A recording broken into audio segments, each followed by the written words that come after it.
Shohei Ohtani has signed a 10-year, $700 million contract to stay in Los Angeles with the Dodgers. And honestly, I'm totally cool with it. I'm completely fine. I really don't care. I'm really happy for him. He's going to go play for a winning team. No hard feelings at all.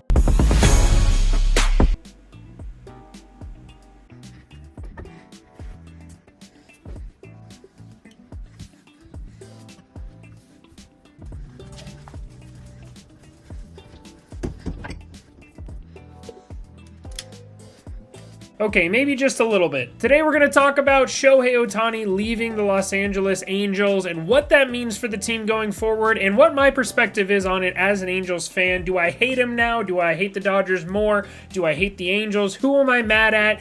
And so much more. We'll get to that right after this. What is up, YouTube? It is your boy NMR Sports here, coming back at you with the first MLB video in a very long time. If you guys missed it, my little update I got married. I went to Japan to see all of the Shohei Ohtani stuff. That's not the only reason I went to Japan. I went on my honeymoon there. I was basically out of commission all year because between the wedding planning and all the other stuff, it was a whole mess, but I'll get you guys all caught up on that. I even filmed a little vlog at the Tokyo Dome for you guys. But I am going to be starting to make more MLB content again, so if you like MLB content, you like talking about baseball, go ahead and hit that subscribe button, and don't forget to leave a like on the video, and let me know in the comments how you're feeling about this Ohtani signing, whether you're a mad Blue Jays fan, a mad Angels fan, or a very happy Dodgers fan. I have a lot of thoughts about it, and we're going to talk about those all right now. All right, so first I want to talk about the contract that he signed, 10 years, $700 million.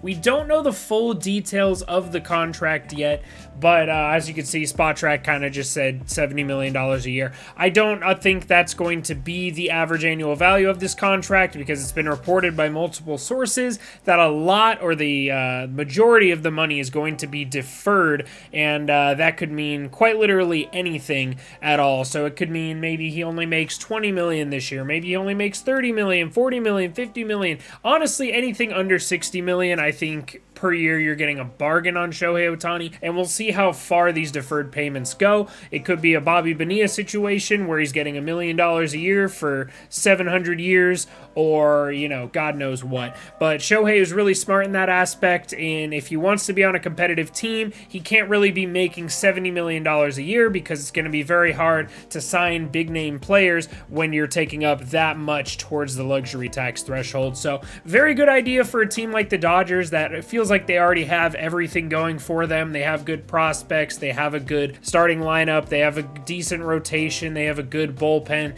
They pretty much have everything going for them, so this is kind of a luxury that they could afford, which is why, call it coping, call it whatever you want. I don't think this would have been a great idea for the Angels to re-sign him, and I'm partially glad that we didn't, even though obviously I'd love to have the best player in baseball remain on my team. Now, if you want more proof as to why I'm kind of happy that the Angels didn't sign him, in the years that he was playing for the Angels, let's just not even count the first couple of years where he was just okay. Let's count the last 3 years where he's been an MVP candidate or the most valuable player.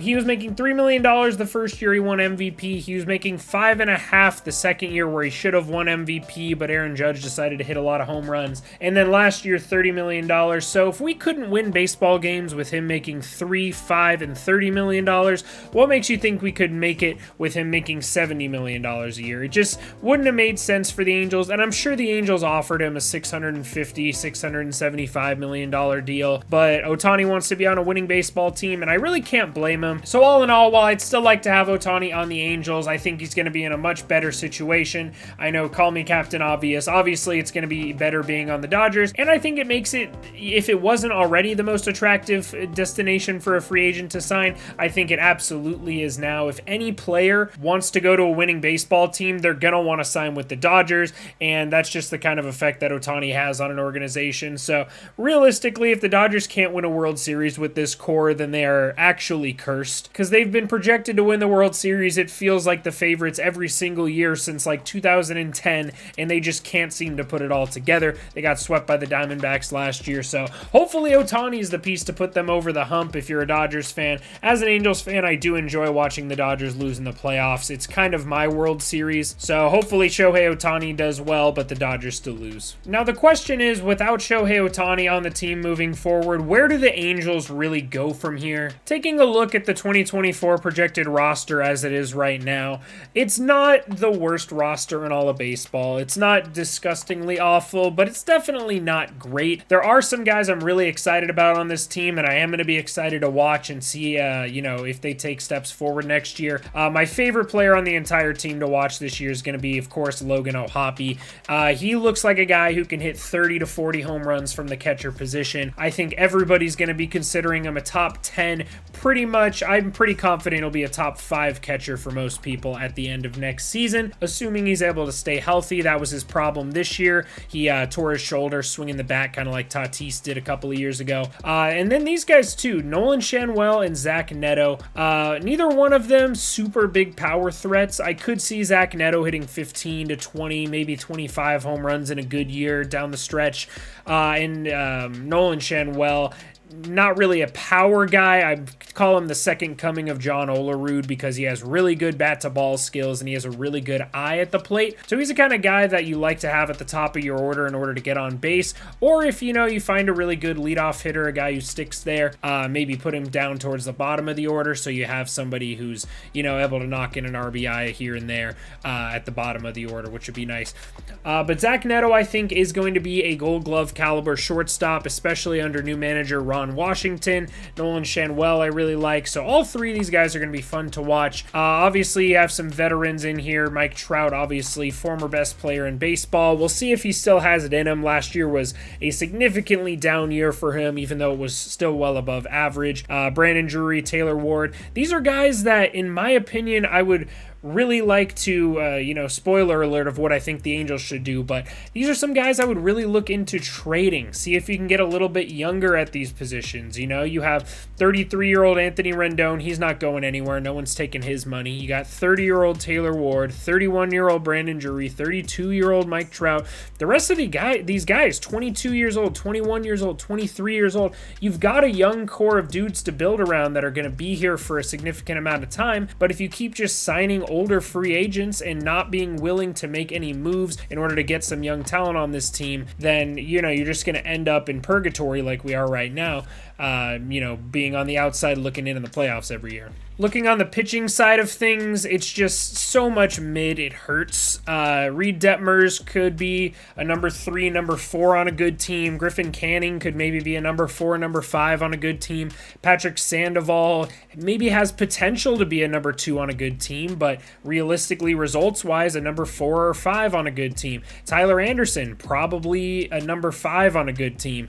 Chase Silseth, I don't know. I really don't know. He's 23 years old. I think he has amazing stuff. I want to see him put it together. But all of these guys, I look at it, I'm like, oh, Reed Detmers, he could be a good pitcher. He's just not consistent. Griffin Canning, he could be a good pitcher on certain days, but he's not consistent. Patrick Sandoval, same thing. Chase Silseth, same thing. So unless all 4 of those guys make significant strides this year and we go out and sign somebody who's a Blake Snell or trade for a Corbin Burns, I don't know how the hell we would be able to pull that off with no top 100 prospects.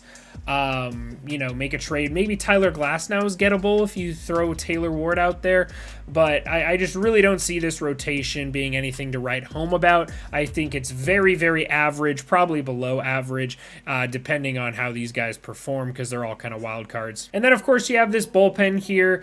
There's a couple of arms to be excited about, I guess, between like Ben Joyce and Sam Bachman. We made a couple of signings, as you can see here, in trades for Kolarek, Simber, and Garcia.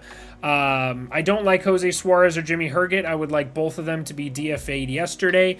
And then you have some other guys on the IL and whatnot, but the pitching staff, like I said, just very, very mid, very, very average, below average. So knowing the Angels, they're going to go out and make some stupid signings. They're going to go out and sign a couple of guys to the point where you get to look at the roster at the beginning of the season going into spring training, and you're like, maybe if this guy is, as good as he was in his prime, if this guy hits 50 home runs, if this guy does this, if this guy does that, maybe they're a third wild card team.